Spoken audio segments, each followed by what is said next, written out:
Alhamdulillahilladzi la ilaha illallah wahda sadaqa wa'da wa nasara 'abda wa a'azza jundahu wa hazamal ahzaba wahda.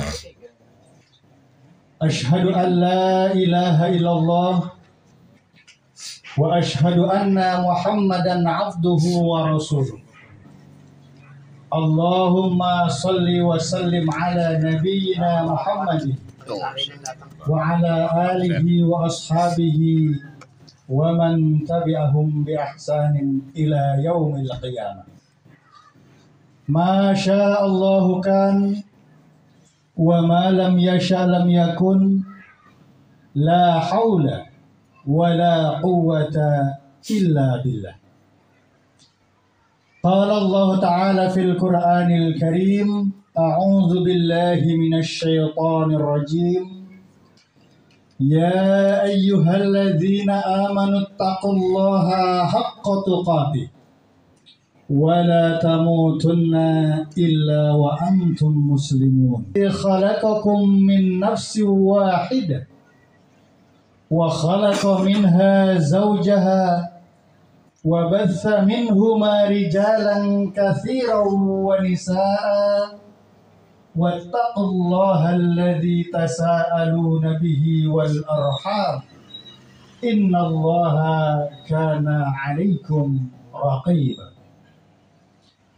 يا أيها الذين آمنوا اتقوا الله وقولوا قولا سديدا يصلح لكم أعمالكم ويغفر لكم ذنوبكم ومن يطع الله ورسوله فقد فاز فوزا عظيما.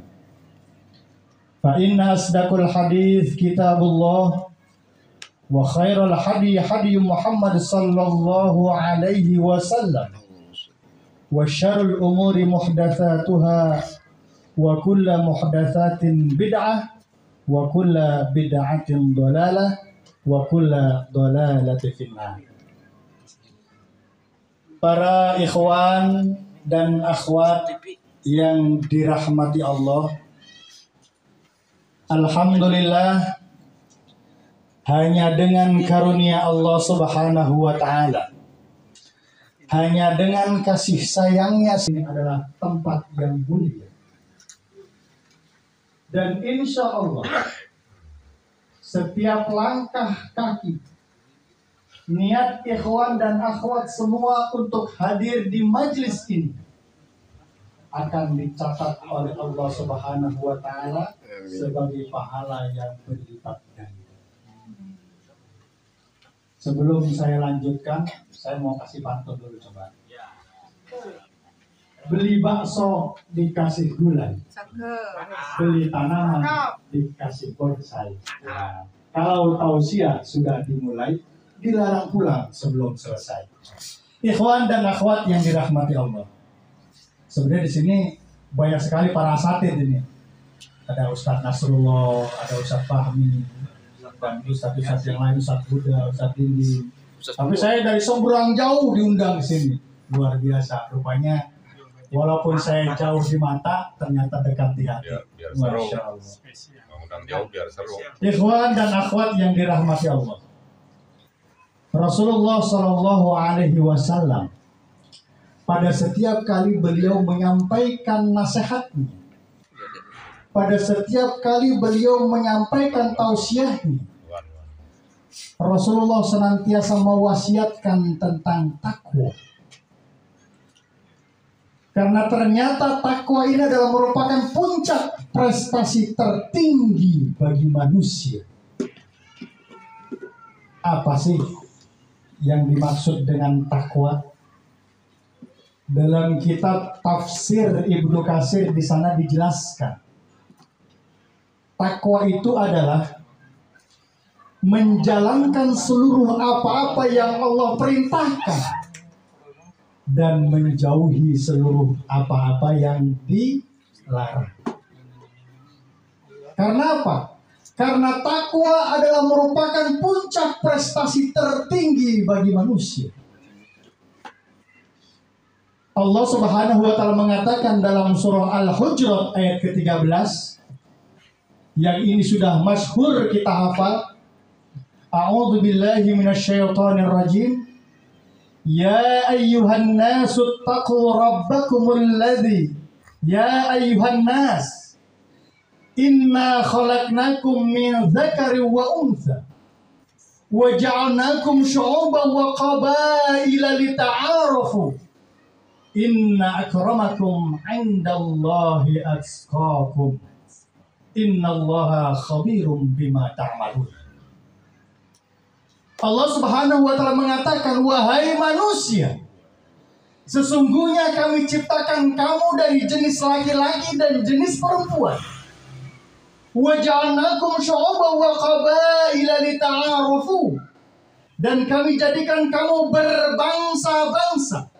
Ada bangsa Arab, ada bangsa Cina, ada bangsa apa lagi? Suku. Ada bangsa Indonesia. Berbangsa-bangsa Allah ciptakan. Dan Allah jadikan kamu bersuku-suku. Ada suku Sunda, ada suku Jawa, ada suku Ternate, ada suku-suku yang lain. Tapi kalau suku Sunda itu kaki. Suku. Allah jadikan kamu berbangsa-bangsa dan bersuku-suku. Agar kamu saling kenal. Tetapi kata Allah, inna akramakum 'indallahi atqakum. Tetapi sesungguhnya kata Allah, yang paling mulia di antara kalian semua manusia, di antara kalian suku Sunda, di antara kalian suku Jawa, di antara kalian suku Ternate, mana yang paling mulia di sisi Allah? Indallahi atqakum. Ternyata yang paling mulia di sisi Allah adalah orang yang bertakwa. Nah, jadi takwa itu merupakan puncak prestasi bagi manusia. Bukan dilihat dari harta bendanya, bukan juga dilihat dari pangkatnya, tetapi dari ketakwaannya Allah akan melihat. Bahkan kalau sebuah kapal yang berlayar, takwa itu merupakan ibarat kompas dan kemudi. Sebuah kapal yang akan berlayar di samudra luas ataupun lautan lepas untuk sampai kepada pantai harapan tempat berlabuh, dia mesti mengandalkan dua alat, yaitu kemudi dan kompas. Berani mencoba berlayar tanpa kemudi dan kompas, dia akan terbawa oleh gelombang arus lautan yang begitu dahsyat, bahkan akan tenggelam dan karam pada penyesalan yang berkepanjangan. Itulah sebuah takwa. Begitu juga manusia yang hidup tanpa takwa akan menjadi hampa dan sia-sia. Bahkan akan tergerus oleh gelombang kehidupan dan akan merasakan penyesalan yang tiada henti-hentinya. Oleh karena itu, Rasulullah SAW senantiasa mewasiatkan dan mengingatkan untuk senantiasa meningkatkan kualitas takwa kita kepada Allah Subhanahu wa Ta'ala. Karena takwa juga merupakan bekal hidup kita untuk nanti kita kembali kepada Allah Subhanahu wa Ta'ala. Apa bekal kita untuk kembali kepada Allah? Takwa. Allah mengatakan, fatazawwadu wa tazawwadu fa inna khairaz zadi taqwa. Dan berbekalah kalian, dan bekal yang paling baik adalah takwa. Bekal yang paling baik bukan harta benda. Bekal yang paling baik bukan jabatan, bukan juga anak-anak yang kita cintai, tetapi bekal kita untuk nanti kembali kepada Allah adalah takwa. Allah mengatakan, wa tazawwadu fa inna khairaz zadit taqwa. Dan berbekalah kalian, dan bekal yang paling baik adalah takwa. Bahkan Allah Subhanahu wa taala menegaskan di dalam surah Al-Mulk ayat 2, A'udzu billahi minasyaitonir rajim. Alladzi khalaqal mauta wal hayata liyabluwakum ahsanu amala wa huwal azizul ghafur. Yang menciptakan kematian dan kehidupan. Dan Allah akan menguji kamu manusia di dunia ini.